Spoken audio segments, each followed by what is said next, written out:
Hey guys, what's going on? It's Stef here. I hope you've been well. I know I have. And in this week's metal detecting adventure, I've just kind of thrown a hodgepodge of footage together for you. I have a few short hunts to share with you, and we're kind of going back in time, if that makes any sense at all. So we're going to start out at a permission that I've had for a while now.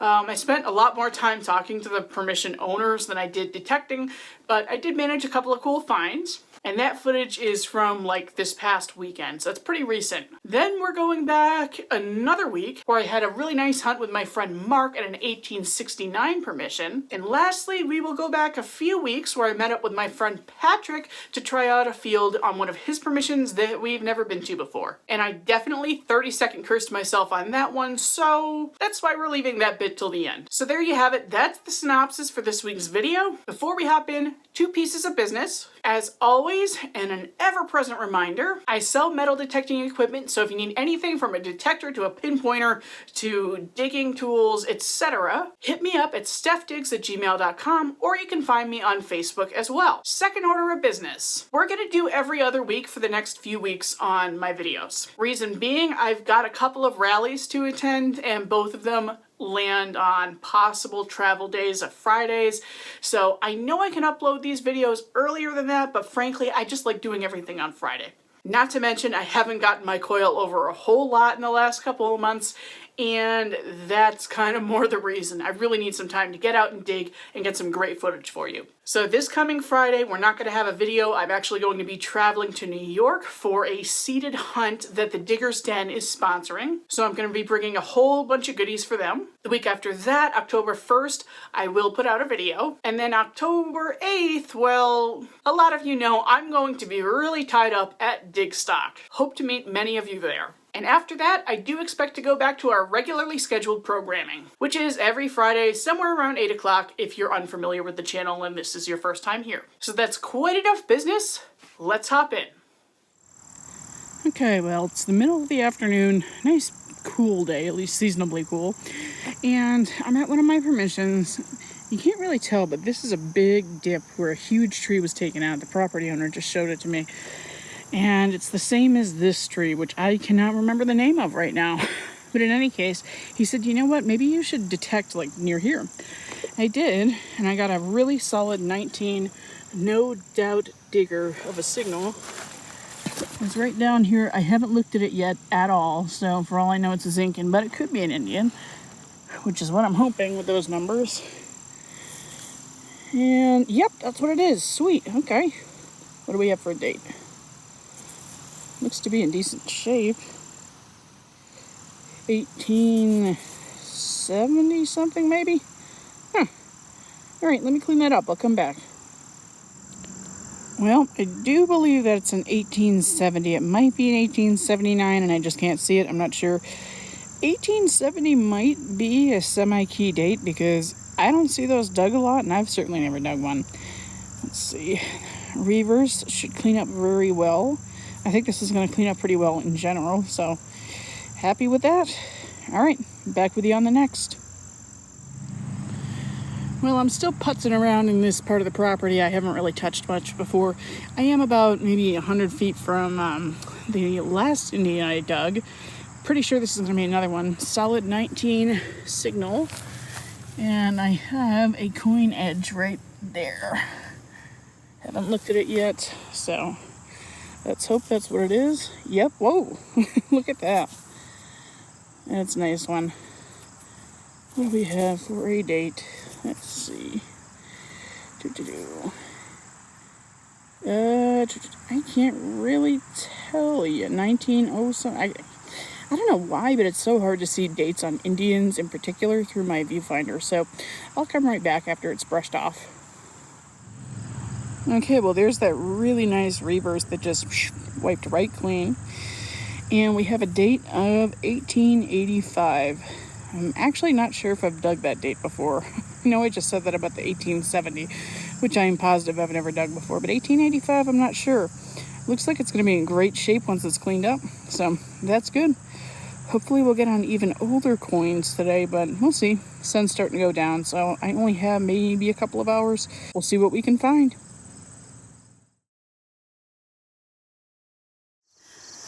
So I'm out here with Mark today. If you've been watching the channel a little while, you've seen him a few times. And we are out at an 1869 permission that he got. And he's first on the board with what I think is some kind of silver application for maybe a bridal shield or something. Because the back doesn't look like anything spectacular, but I think this is just a silver application to it. I don't know. Because I don't think that's aluminum or tin. I think that's good. So, hey, not a bad first find. Shiny. Okay, so I think I got something pretty cool here. I'm not sure exactly what it is yet. Right up against this huge tree. You can't really tell, but it's like 5 feet wide. I don't even know what the diameter is exactly, but in any case, I figured it was a good place to start searching. I found a wheat scent like right there. So not too exciting. I didn't even check the date. I just kind of threw it in my pouch. But I just got 16, 17 signal. And I thought it was like a dandy button at first, which would be out of place here. I think this is actually possibly a luggage tag. I don't know. Yeah, there's text on this side. Let me clean that off real quick. Okay, so I cleaned it off and it says the Mathewson 184. It's got to be some kind of hotel baggage tag. If I can Google it real quick, I'll come right back. But I also wanted to do a check-in with Mark. See what he's been finding. Hello. Oh, so we got a nice pewter spoon. Yeah. It's kind of nice. It's probably mid-1800s or so, I would guess. Maybe. I don't know. Sometimes I really guess and throw out ballparks that probably aren't quite correct. But educated guess, I suppose. Some incidental pottery. And we've got, do we have a patent date on this? I haven't looked yet. I rubbed it off quickly, just really quickly. You haven't rubbed the dirt off quite yet, but hey, that's cool. Aluminum spoon bowl. I found one of those recently. I bet that got your heart racing. Just a little bit. So yeah, and then this guy is just for ha-has. Let me show you what this is.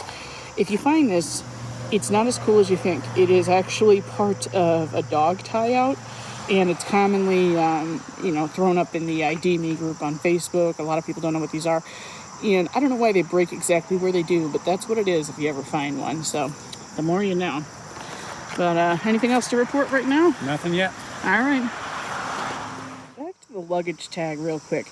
I Googled the Mathewson Hotel, and it just turns out that was a really, really popular oceanside hotel on Narragansett Beach that was founded in either 1858 or 1868. They're not sure, but it was torn down by 1919. So that is pretty cool. That's a nice old tag, and I actually don't have any baggage tags, so pretty cool. All right, I'll let you know what's next. Okay, well, I've circled around the yard. I'm back near the big tree, and I got a 20 signal, only a few inches in the ground. It's right in the plug, and I think it's a dog tag. It appears to be, anyway. I would say so. Let's see. Looks like, wow, should be pretty readable. Connecticut, 1950. Waterford, I believe is what that says. I'm very good at finding dog tags. I don't know, they seem to find me. That's pretty cool. All right, that'll go in the dog tag display that I haven't made yet. I need to get around to it because we're going to look all really cool together. So, all right, I'll let you know what we find next.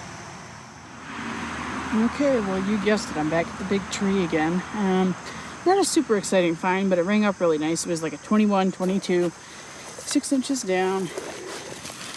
And I'm sure I jabbed it because it was on the side of the wall. There's a harmonica reed. Complete, actually. So that's pretty cool, I suppose, given we're having a slow day. And it fits with the age of the house because, mid-1800s, late 1800s, anywhere in there. This was kind of your source of entertainment. So, backyard entertainment, anyway. Okay, hopefully we get on something exciting by the end of the day. I'll let you know. What the fuck, Stef? So I'm with Patrick today. I'll put his channel link below. Hey. Try to get him to 100 subs, guys. You just hit 80, right? Yeah, just hit 80. Okay. Good buddy of mine. So that's the one who made the wrap-up board, in case you guys have been wondering. Dude. That's how it came up. Oh my God. It's like 3 inches in the ground. Are you kidding me? No, you know what? You can have the honors to spray it off because I usually spray it off camera, but here you go. Oh. It's a freaking $1 real, dude. Oh my god. It's beautiful. Oh my What do I have for a date? I can't even see. 84? 1781. 81, yeah, it's a pretty common date. Holy crap, keep going. And then we'll flip it over. That's the Wow. Dude, that's the first good target I just today. walked like 10 feet that way, right Oh past god, it. that happens. Yeah, that's I always say we dig what we're meant to dig. Yeah. Dude, Oh my god. that's like my second one reel. That's Holy crap. Oh, Nick's gonna be PO'd. Nick was supposed to join us today, but she didn't really feel like it. But, you know, to be fair, we have company coming over tonight.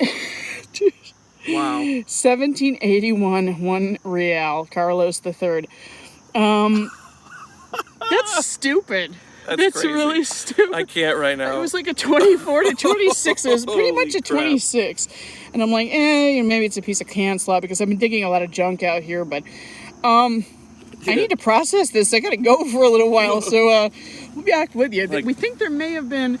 I was just saying to Patrick, right? I mean, it's so hard to show how the land is laid out when you're on your, your camera, but there's this little flat area here, and then something just told me to go down like this way because we're kind of at the top of a hill.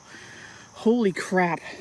This is all I got. A little chicken pecking guard. Chicken blinders. Yeah. Those are common in New Jersey. I don't know what it is about those. This is my third one. Really? Yeah. That's weird. I've never found They any. sound great. And it's not exactly a bucket lister for me, but me they're either. funny. Oh my god. Okay. We'll be back with you if we find something else. It's amazing. Well, this place is just so vast. Patrick is somewhere over there. He thought he saw something on an old map, so checking that out. I was following him, and I got like a mid-20s signal that was bouncing up into the 30s, which has been historically big iron, so I've kind of been skipping those signals today. It's really hot. I say that a lot, don't I? Anyway, got something here. Looks like we have a little horse tack buckle. Not very old. Probably, I don't know, maybe late 1800s, early 1900s. This is always a guess for me. I really have no idea on these. But in any case, that was a good target. Been very slow. Patrick has been finding a lot of farming equipment, and I've been finding a lot of can slaw and stuff like that. So anyway, be back if we find something else. Alright, so Patrick has something here, but I just want to touch on something I was just talking about. When I'm saying I'm like skipping the 30s signals with the Equinox, I am skipping big iron signals because this is the first time Patrick has ever been out here. He has permission to a bunch of fields around here. He just hasn't been to this one yet. So that's what we're doing. We're investigating to see if it's worth coming back. So far, that real and the tack buckle were kind of random drops, I guess. But Yeah, it's pretty much this kind of stuff. yeah, he's got a whole backpack full of that. I feel bad for this him. is just the second load in here. Lots of iron. This sounded amazing. Aluminum disc. That's just wrong. Like, come on. That's wrong. But That's disgusting. I don't know. I just pulled this out. Yeah, It's pretty cool. it's like like a bull ring. Let me Yeah. see. Don't know exactly how old that is. It's not colonial, I don't think. But maybe 1800s, maybe 1900s. I don't know. I am not that well versed with farm animals, so still a cool find. I mean, it's a nice beep anyway, but Yeah.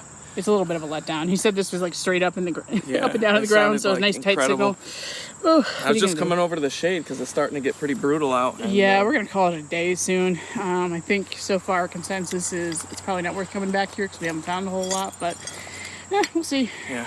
Yep. I'll check it out in my my off time and see if I can find a little hot spot. Bring Yeah. it back.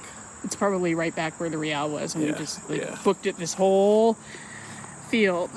Went around the entire field and found pretty much nothing. So, hey, well, I guess that's a something. That's what you got to do, right? Yep, exactly. At least we can rule it out, you know? That's important too. Anyway, here's your bull ring. Thank you. That's cool.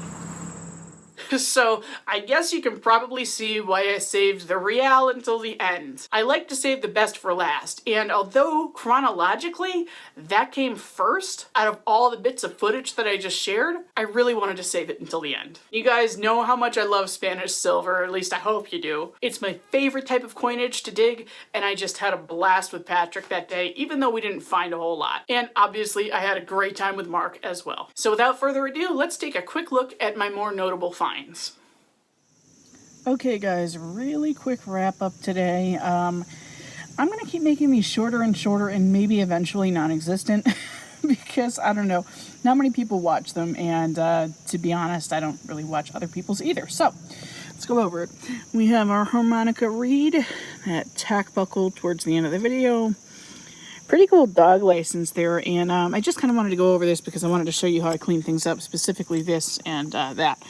So this, I just took a brass brush under running water with some dish soap and turned out like that. Pretty perfect. So again, I still need to make a dog license display. I haven't done it yet. I must have like 30 or 40 of them too, so I should probably get around to it. And these Indians, you know what, they didn't clean up too poorly as I had stated in the video, but they don't translate to camera very well, so I wasn't getting good shots of them. But you can kind of see that one's actually cleaned up pretty well. The 1885. And then our 1870, which I think only about 5 million of these were struck, so that's a fairly rare Indian to dig.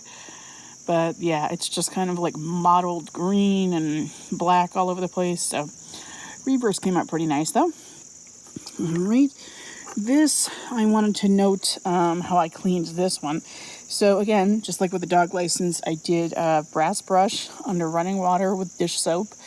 And then I realized I really couldn't read the text much anymore, after the dirt had gotten removed. So what I did was I took some green nail polish, just like a forest green, left it on for a few hours, and then I took some acetone, which is, nail polish remover, wiped it over the entire surface, and what was left is what stays in the crevices. So that works out really well for, tags like this or, dog licenses too. This one I didn't need to do it to because it was very bold to begin with. But this, it was really tough to read from, like a foot away. So I really like this vine. That's a very different one. But obviously, the winner of the day, or the video I should say, is this beautiful 1 real. Absolutely gorgeous. Didn't do anything to it. I just rinsed these in water. That's it. I let them soak in water. Maybe a little bit of lemon juice in that water, but after 20 minutes, it's done. And I don't rub it or anything like that. So just gorgeous. I love it. I love it. I love it. I only have one other 1 real, like I was saying in the video very excitedly, which was a pillar and globes. I think it's 1764. I have to go back in my relic room and look. But yeah, it's been a while since I've dug a 1 real, probably a couple of years. So that made my month, and that is all for now. All right, guys. Well, I really hope you enjoyed this week's episode. And remember, get out there, save what you can, do what you love. We'll see you in 2 weeks.